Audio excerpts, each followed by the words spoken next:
नमस्कार, आपके साथ मैं हूं अभिलाषा पाठक। शुरुआत करेंगे बड़ी खबर के साथ। प्रधानमंत्री की सुरक्षा सेंध पर कमेटी का गठन हो गया है। सुप्रीम कोर्ट ने मामले पर कमेटी का गठन कर दिया है और कमेटी की अगुवाई रिटायर्ड जज इंदु मल्होत्रा करेंगी और कोर्ट ने रिपोर्ट दायर करने के लिए कोई समय सीमा तय नहीं की है, लेकिन कमेटी का गठन कर दिया गया है। 4 सदस्यीय यह कमेटी होगी जिसकी अगुवाई रिटायर्ड जज इंदु मल्होत्रा करेंगी और आज कमेटी के नामों का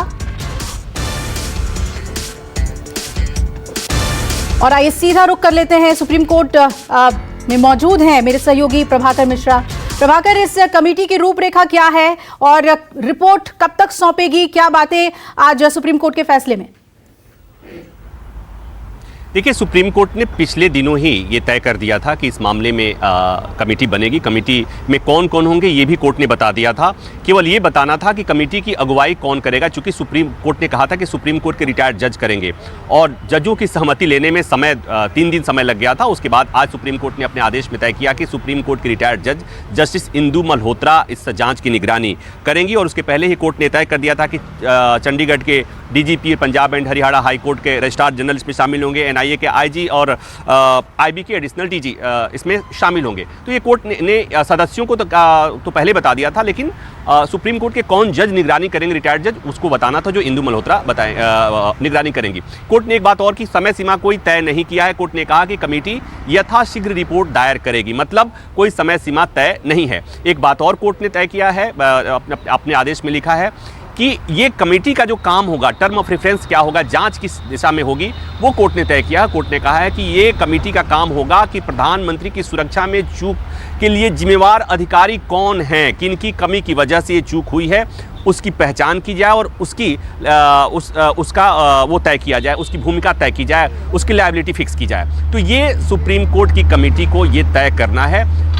कोई समय सीमा नहीं है, लेकिन चूंकि ढेर सारे सवाल हैं प्रधानमंत्री की सुरक्षा चूक को लेकर, इसको लेकर बहुत सियासत भी हुई। शुरू में पंजाब सरकार ने सिरे से खारिज कर दिया कि प्रधानमंत्री की सुरक्षा में कोई चूक नहीं हुई है। मुख्यमंत्री अभी भी कह रहे हैं कि प्रधानमंत्री की सुरक्षा में कोई चूक नहीं हुई है, लेकिन कोर्ट के सामने, सुप्रीम कोर्ट में जरूर पंजाब सरकार ने जरूर ये कहा था कि प्रधानमंत्री की सुरक्षा चूक का मामला गंभीर है और अगर सुप्रीम कोर्ट को लगता है कि सुप्रीम कोर्ट को कोई कमेटी गठित करना चाहिए तो सुप्रीम कोर्ट कमेटी गठित कर सकती है। इस पर सरकार को कोई आपत्ति नहीं होगी। और पंजाब सरकार ने यहां तक कह दिया था कि अगर सुप्रीम कोर्ट की कमेटी पंजाब सरकार के किसी अधिकारी को दोषी मानती है, ठहराती है, जांच रिपोर्ट में ऐसी बात आती है, तो वो जो चाहे वो पंजाब सरकार के अधिकारी को सजा दे सकती है कोर्ट। तो कुल मिलाकर ये कि अब उम्मीद की जानी चाहिए कि प्रधानमंत्री की सुरक्षा चूक को लेकर जितने सवाल हैं, चाहे वो सियासी सवाल हो या गंभीर सवाल, चूंकि बात प्रधानमंत्री की सुरक्षा से जुड़ा हुआ है, उन सारे सवालों के जवाब भी उम्मीद की जानी चाहिए कि सुप्रीम कोर्ट की कमेटी के द्वारा गठित कमेटी की जांच में सारी चीजें आ जाएंगी।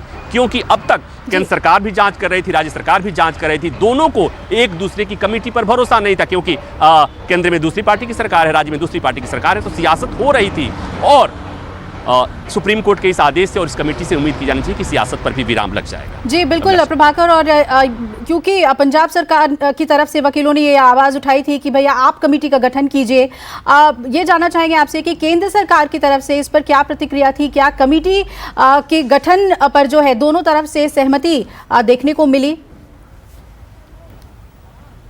देखिए, सुप्रीम कोर्ट की कमेटी गठन होने के पहले ही राज्य सरकार या केंद्र सरकार वाद विवाद कर सकते हैं, अपनी राय दे सकती हैं। कोर्ट के फैसले के बाद कोई सरकार, चाहे वो केंद्र की हो या राज्य सरकार को हो, उसको असहमति जताने की बात नहीं है। हमारे देश की एक परंपरा है। दूसरी बात कि देश की सबसे बड़ी अदालत है, तो ये बात तो नहीं है कि सरकारें क्या कहेंगी। लेकिन जैसा मैंने कहा कि केंद्र सरकार ने कहा कि इस मामले की जांच निष्पक्ष होनी चाहिए, क्योंकि मामला गंभीर है, प्रधानमंत्री की सुरक्षा जुड़ा हुआ मसला है। पंजाब सरकार ने कोर्ट के बाहर भले जो बातें कही हो, लेकिन कोर्ट के सामने पंजाब सरकार ने कहा कि इस मामले की जांच हो रही है और अगर सुप्रीम कोर्ट को लगता है कि कोई कमेटी बनाए जाने की जरूरत है तो कोर्ट की कमेटी का हम स्वागत करेंगे। तो जाहिर सी बात है कि सुप्रीम कोर्ट के इस कमेटी का सबको स्वागत करना ही पड़ेगा, नहीं चाहेंगे तो भी करना पड़ेगा।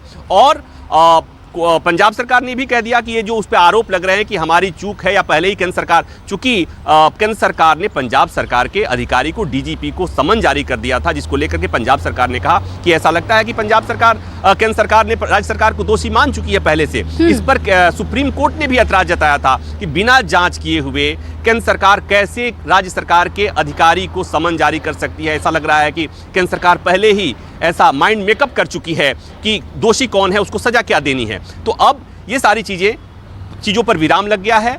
सुप्रीम कोर्ट की कमेटी जांच करेगी, सुप्रीम कोर्ट के रिटायर्ड जज की निगरानी में जांच होगी, जस्टिस इंदु मल्होत्रा उस जांच की निगरानी करेंगी और उसके बाद वो जो सारी चीज़ें आएंगी सुप्रीम कोर्ट के सामने आएंगी और उम्मीद की जानी चाहिए कि सारे तथ्य सामने आ जाएंगे। सुरक्षा में कुछ और याचिकाएं भी दाखिल की गई हैं पीएम के सिक्योरिटी ब्रीच से ही जुड़ी हुई। आपने दायरा समझाया कि कमेटी की जांच का दायरा क्या होगा, लेकिन इन याचिकाओं का भी क्या असर पड़ेगा?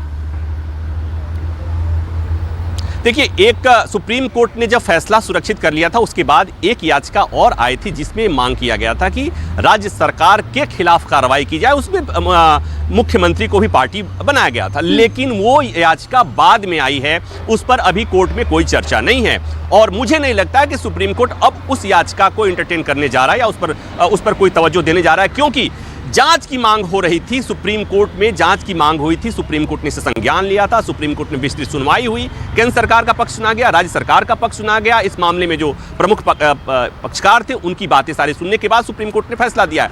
तो जांच हो रही है, जांच सुप्रीम कोर्ट में निगरानी हो रही है। अब ऐसे में मुझे नहीं लगता है कि अब इसके बाद किसी याचिका को सुप्रीम कोर्ट इंटरटेन करने जा रहा है। अब जांच होगी और जांच के बाद ही जो चीजें आएंगी उसके बाद सुप्रीम कोर्ट में सुनवाई होगी। चलिए, बहुत ही विस्तार से आपने प्रभाकर समझाया। शुक्रिया आपका पूरी जानकारी हमें देने के लिए।